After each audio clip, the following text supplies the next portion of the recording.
জুবিনদাৰ হত্যাকাৰীৰ শাস্তিৰ দায়িত্ব চৰকাৰৰ।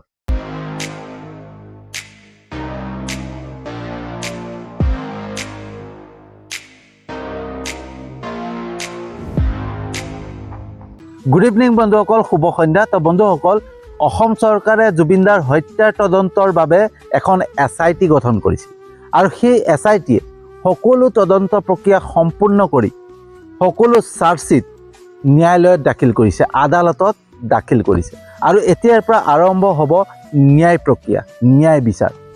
আৰু তাৰে প্ৰথমটো শুনানি আছে 16 ডিচেম্বৰ। তো বন্ধুসকল, আমি যি ধৰণে চিন্তা কৰিছিলোঁ, যি ধৰণে ভাবিছিলোঁ যে জুবিনদাক হত্যা কৰা হৈছিলে আৰু প্ৰকৃততে জুবিনদাক হত্যা কৰা হৈছিলে, চাৰ্জশ্বিটত সেইটোৱে উল্লেখ আছে। অসমৰ মুখ্যমন্ত্ৰী হিমন্ত বিশ্ব শৰ্মা ডাঙৰীয়াই সদনত যি উল্লেখ কৰিছিলে যে এজন ব্যক্তিয়ে হত্যা কৰিছিলে, 4জনে সহযোগ কৰিছিলে, সৰ্বমুঠ 5জন ব্যক্তিয়ে মিলি জুবিনদাক হত্যা কৰিছিলে, সেই যি কথা হিমন্ত বিশ্ব শৰ্মা ডাঙৰীয়াই কৈছিলে সেই ঠিক একেদৰে চাৰ্জশ্বিটত উল্লেখ আছে যে 5জন ব্যক্তিয়ে জুবিনদাক হত্যা কৰিছিলে। গতিকে এতিয়া 16 ডিচেম্বৰত যি ন্যায় প্ৰথমটো শুনানি আৰম্ভ হ'ব, সেইটো আমি এটাই চিন্তা কৰোঁ, এটাই বিচাৰোঁ যাতে জুবিনদাই ন্যায় পাওক, হত্যাকাৰীয়ে কঠোৰতম শাস্তি পাওক। আমি ভগৱানক, ঈশ্বৰক এটাই প্ৰাৰ্থনা কৰিছোঁ যাতে জুবিনদাক যিসকলে হত্যা কৰিলে সেই সকলে যাতে কঠোৰতম শাস্তি পাওক, হয়নে? তথাপি বন্ধুসকল, আমাৰ প্ৰত্যেকৰে মনত এটা সন্দেহ আছে, এটা শংকা আছে। কাৰণ জুবিনদাৰ যি হত্যাৰ তদন্ত হ'ল, সেই তদন্ত যিখিনি SITয়ে তদন্ত কৰিলে আৰু তদন্ত কৰি যিখিনি চাৰ্জশ্বিট দাখিল কৰিছে, সেই চাৰ্জশ্বিটখন আমাৰ সকলোৰে মতে দুৰ্বল। সেই দুৰ্বল হোৱাৰ বাবে হয়তো সেই জুবিনদাক হত্যা কৰা হত্যাকাৰীসকল আইনী সুৰুঙাই দি হাৰি যাবলৈও আছে, বাচি যাবলৈও আছে। সেয়া আমাৰ এটা শংকা। কাৰণ যি ধৰণে তদন্ত হ'ব লাগিছিলে সেই ধৰণে তদন্ত নহ'লে। আমি বিচাৰিছিলোঁ যে জুবিনদাৰ তদন্ত ছিংগাপুৰতো হওক, ছিংগাপুৰত যোনখন ইয়টত পাৰ্টি কৰিছিলে, সেই ইয়টখনত কি হৈছিলে, প্ৰকৃততে ইয়টখনত কি হৈছিলে, আৰু ইয়টত থকা যিখিনি মানুহ, যিখিনি ইয়টত পাৰ্টি কৰিছিলে, যিখিনি মানুহ আছিলে, সেই সকলোৰে মানে এটা সাক্ষ্য ল'ব লাগিছিলে, হয়নে? সকলোকে তদন্ত কৰিব লাগিছিলে, কিন্তু সেইখিনি নকৰিলে। আৰু লগতে জুবিনদাক যে হত্যা কৰা জেগাত, যিখিনি যোনটো জেগাত হত্যা কৰিছিলে, সেইখিনি জেগাত এই হত্যাকাৰীখিনিক লৈ গৈ তাত এটা ক্ৰাইম চিন ক্ৰিয়েট কৰিব লাগিছিলে, হয়নে? এটা মানে অপৰাধ যোনটো স্থান, সেই অপৰাধ স্থানটো পৰিদৰ্শন কৰিব লাগিছিলে, তাতো তদন্ত কৰিব লাগিছিলে, কিন্তু সেইখিনি নকৰিলে। ক্ৰাইম চিন ক্ৰিয়েট কেতিয়াও নকৰিলে। এই হত্যাকাৰীখিনিক তালৈ নি পালে যিখিনি ক্ৰাইম চিন ক্ৰিয়েট কৰিব লাগে সেইখিনি কৰা নহ'লে। গতিকে সেইখিনি নোহোৱাৰ বাবে ছিংগাপুৰত যিখিনি তদন্ত হ'ব লাগিছিলে, য'ত হত্যা হৈছিলে, সেই হত্যা হোৱা জেগাত যি তদন্ত হ'ব লাগিছিলে, সেই তদন্ত নোহোৱাৰ বাবে হয়তো সেই হত্যাকাৰীসকল আইনী সুৰুঙাই দি সাৰি যাব পাৰে। সেয়া আমাৰ শংকা, আমাৰ সন্দেহ। কিন্তু বন্ধুসকল, যদি আমি সমগ্ৰ অসম, যিসকলে আমি জুবিনদাক ভাল পাওঁ, যিসকলে আমি জুবিনদাক অন্তৰৰ পৰা ভাল পাওঁ, হয়নে, হৃদয়ৰ পৰা যিসকলে ভাল পাওঁ, আমি প্ৰত্যেকে যদি এক হৈ থাকোঁ আৰু আমাৰ মতামত যদি এক হৈ থাকে নহয়, কেতিয়াও হত্যাকাৰী হাৰি যাব নোৱাৰে। কাৰণ চৰকাৰে, যিখন চৰকাৰ আমাৰ ৰাজ্যত আছে, যিখন চৰকাৰ কেন্দ্ৰীয়ত আছে, বিজেপি চৰকাৰ, আৰু বিজেপি চৰকাৰৰ অসমৰ যিজন মুখ্যমন্ত্ৰী হিমন্ত বিশ্ব শৰ্মা ডাঙৰীয়া, হিমন্ত বিশ্ব শৰ্মা ডাঙৰীয়াই নিজেই ডাঠি কৈছে যে বিজেপিয়ে জুবিনদাক ন্যায় দিব পাৰিব। জুবিনদাৰ যিখিনি হত্যাকাৰী, সেই হত্যাকাৰীক শাস্তি অকল বিজেপিয়ে দিব পাৰিব, সেয়া হিমন্ত বিশ্ব শৰ্মা ডাঙৰীয়াই ডাঠি কৈ থৈছে। গতিকে তেওঁ এনেই কোৱা নাই, হয়নে? তেওঁ আচলতে পাৰিব, সেইটো কাৰণেই কৈছে। গতিকে আমি অকণমান হ'লেও হিমন্ত বিশ্ব শৰ্মা ডাঙৰীয়াৰ ওপৰত আশা ৰাখিব লাগে। অকণমান হ'লেও বিশ্বাস ৰাখিব লাগে, হয়নে? কাৰণ তেওঁ যেতিয়া ইমানখিনি ডাঠি কৈছে যে বিজেপিয়েহে মানে জুবিনদাৰ হত্যাকাৰীক শাস্তি দিব পাৰিব, তো এনেই কোৱা নাই। তেওঁ হয়তো সত্যতা আছে, কিবা এটা সত্য লুকাই আছে, গতিকে তেওঁৰ ওপৰত অকণমান আমি বিশ্বাস ৰাখিব লাগিব, হয়নে? তেওঁ যি ধৰণে কৈছিলে যে প্ৰত্যেকটো বস্তু তেওঁ না কৈছিলে ন, কাৰণ প্ৰত্যেকে বিচাৰিছিলে যে জুবিনদাৰ হত্যাৰ তদন্ত CBI কৰক, হয়নে?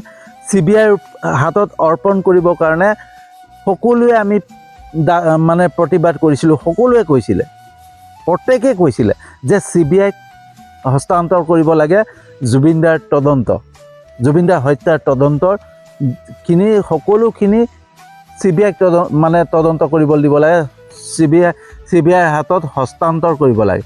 কিন্তু মুখ্যমন্ত্ৰী হিমন্ত বিশ্ব শৰ্মা ডাঙৰীয়াই ডাঠি কৈছিলে যে যি কাম আমি নিজেই কৰিব পাৰোঁ, আমাৰ পুলিচে কৰিব পাৰে, সেই কাম আমি আকৌ আনক কিয় দিম, হয়নে? গতিকে তেওঁ যেতিয়া প্ৰত্যেকটো বস্তু ডাঠি কৈছে, নিশ্চয় তেওঁ জুবিনদাক ন্যায় দিব পাৰিব। আৰু যদি প্ৰকৃততে ন্যায় নিদিয়ে, যদি কেনেবাকৈ আইনী সুৰুঙাই দি সেই হত্যাকাৰীসকল সাৰি যাব হয়, তেতিয়াহ'লে আমি একতা হৈ পেলাই, আমি একত্ৰিত হৈ পেলাই হিমন্ত বিশ্ব শৰ্মা ডাঙৰীয়াক এয়া প্ৰশ্ন কৰিবৰ কাৰণে আমাৰ এটা সুযোগ হ'ব, আমাৰ এটা সুবিধা হ'ব। আমি সেই সময়ত প্ৰশ্ন কৰিব লাগিব, যি সময়ত সেইসকল হত্যাকাৰী সাৰি যাব। আৰু সেই তেতিয়াই বন্ধুসকল এটা বস্তু নিশ্চিত হৈ পৰিব যে আইনৰ ওপৰত বিশ্বাসটো নাইকিয়া হৈ যায়। যদি কেনেবাকৈ জুবিনদাৰ হত্যাকাৰীয়ে আইনী সুৰুঙাই দি সাৰি যাবলৈ হয়, তেওঁলোক বাচি যাবলৈ হয়, তেতিয়াহ'লে আইনৰ ওপৰত আমাৰ প্ৰত্যেকৰে বিশ্বাস হেৰাই যাব, হয়নে? কাৰো বিশ্বাসেই নাথাকিব যে আইন বোলা বস্তুটো আছে। আইন মানে অকল দুখীয়াৰ কাৰণে আইন হ'ব, ধনীৰ কাৰণে কোনো আইন নহ'ব, হয়নে? কাৰণ যিসকল প্ৰভাৱশালী ব্যক্তি তেওঁলোকে আইনী সুৰুঙা দি সহজতে পাৰে, তেওঁলোকে যিকোনো ক্ৰাইম কৰিব পাৰে, সেই ভাৱটো আমাৰ প্ৰত্যেকৰে আহি যাব। আৰু মই বিশ্বাস কৰোঁ, মোৰ ভাবোঁ যে বিজেপি চৰকাৰখনে বা অসমৰ মুখ্যমন্ত্ৰী হিমন্ত বিশ্ব শৰ্মা ডাঙৰীয়াই সেই ভুল কেতিয়াও নকৰে। কাৰণ সেই ভুল কৰিব হ'লে তেওঁৰে বিপদ হ'ব। কাৰণ কোনো কাকো নামানিব। যদি জুবিনদাৰ হত্যাকাৰী কেনেবাকৈ বাচি যায়, জুবিনদাৰ হত্যাকাৰী কেনেবাকৈ আইনী সুৰুঙাই দি ওলাই যায়, তেতিয়াহ'লে কোনো কাকো চিনি নাপাব, প্ৰত্যেকে ক্ৰাইম কৰা আৰম্ভ হ'ব।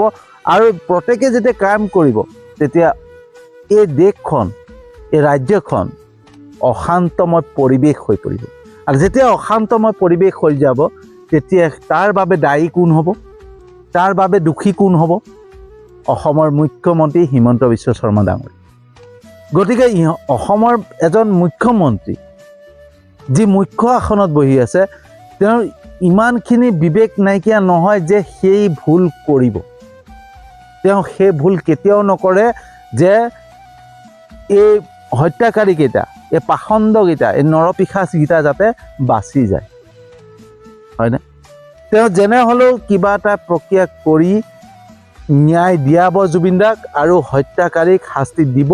সেইটো হিমন্ত বিশ্ব শৰ্মা ডাঙৰীয়াৰ ওপৰত আমি প্ৰত্যেকে বিশ্বাস ৰাখিব লাগিব। আমি এনেই চিঞৰি থাকিলে লাভ নাই, এতিয়া এনেই চিঞৰি থাকি একো লাভ নাই। মাত্ৰ সময়ৰ বাবে আমি অপেক্ষা কৰিব লাগিব।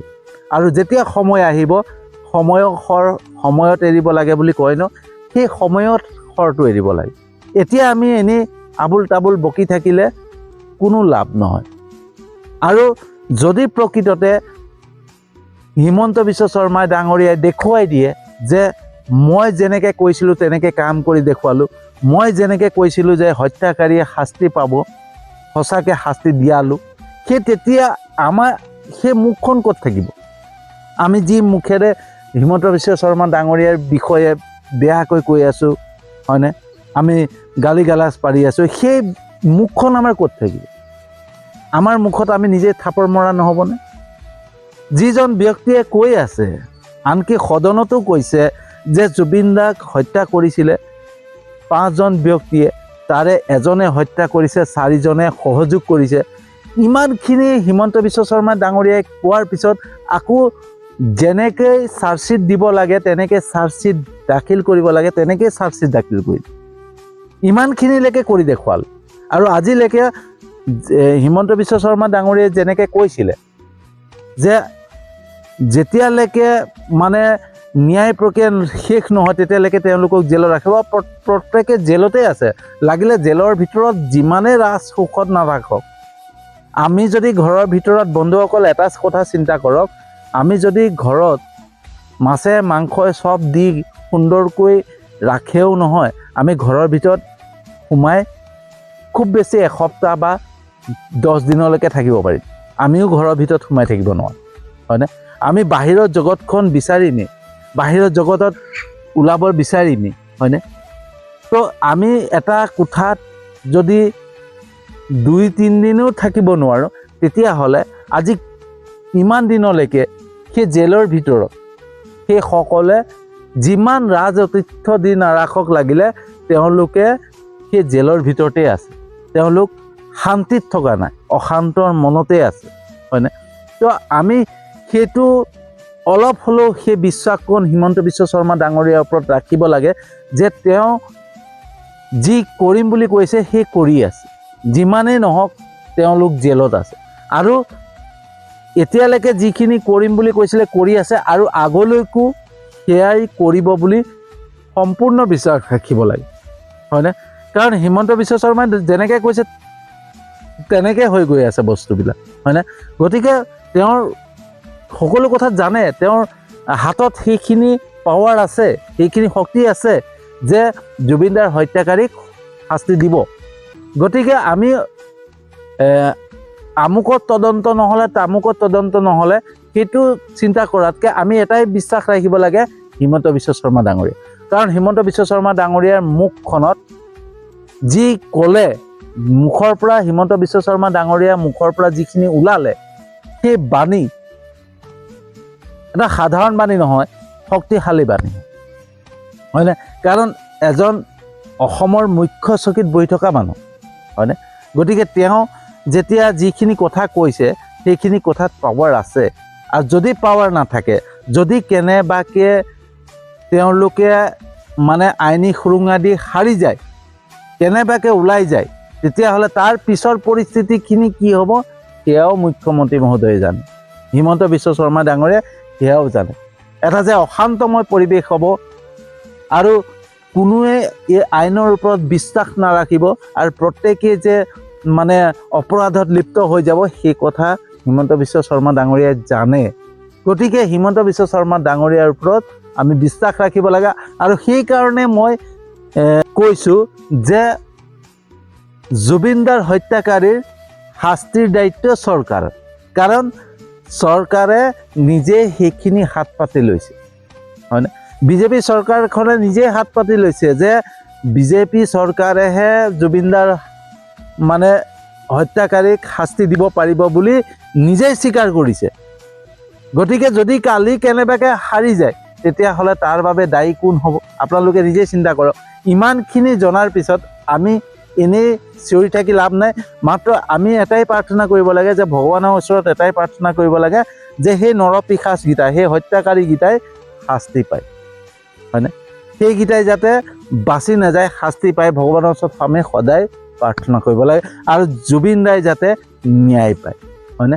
তো বন্ধুসকল আমি প্ৰত্যেকেই ন্যায়ালয়ৰ ওপৰত বা অসমৰ যি চৰকাৰ সেই চৰকাৰৰ ওপৰত বা অসমৰ মুখ্য চকীখনত বহি থকা মুখ্যমন্ত্ৰী মহোদয়ৰ ওপৰত অলপমান হ'লেও বিশ্বাস ৰাখিব লাগে যে তেওঁ সেই ভুল কেতিয়াও নকৰে যি ভুলৰ বাবে অসমখন অশান্ত হয় হয়নে সকলো ফালে যাতে অপৰাধ নিবিয়পক তাৰ বাবে তেওঁলোকে নিশ্চয় চিন্তা কৰিব সেইকাৰণে অলপমান বিশ্বাস ৰাখিব লাগে হয়নে তো বন্ধুসকল যদি মোৰ সৈতে একমত আপোনালোক তেতিয়াহ'লে যিমান পাৰে ভিডিঅ'টো শ্বেয়াৰ কৰিব যাতে হিমন্ত বিশ্ব শৰ্মা ডাঙৰীয়াৰ ওপৰত অকণমান বিশ্বাস ৰাখি পালে অকণমান ধৈৰ্য ধৰক ধৈৰ্য ধৰি ন্যায় প্ৰক্ৰিয়াৰ ওপৰত ন্যায়ালয়ৰ ওপৰত আস্থা ৰাখি ঈশ্বৰৰ ওপৰত বিশ্বাস ৰাখি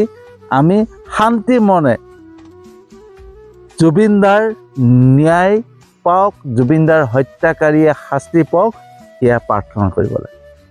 তো বন্ধুসকল, মই জানো আপোনালোকে মোৰ ভিডিঅ' চাই ভাল পায়, লাইক কমেণ্ট কৰে, শ্বেয়াৰ কৰে, মোৰ ইউটিউব চেনেলটোতো ছাবস্ক্ৰাইব কৰিছে, মোৰ ফেচবুক প্ৰফাইলতো ফ'ল' কৰিছে। তাৰ বাবে আপোনালোকক আন্তৰিক ধন্যবাদ জনাইছোঁ। আৰু যিসকলে নাই কৰা তেওঁলোককো মই বহুত আন্তৰিক ধন্যবাদ জনাইছোঁ, কাৰণ মোৰ বিশ্বাস আছে এদিন নহয় এদিন মোৰ ভিডিঅ' চাব, ভাল পাব, লাইক কৰিব, কমেণ্ট কৰিব, শ্বেয়াৰ কৰিব, আৰু মোৰ ইউটিউব চেনেলটোতো ছাবস্ক্ৰাইব কৰিব, মোৰ ফেচবুক প্ৰফাইলো ফ'ল' কৰিব। সেই বিশ্বাসেৰে আজিৰ ভিডিঅ'টো সামৰণি মাৰিছোঁ আৰু এটা নতুন বিষয়বস্তু লৈ আহি আছোঁ।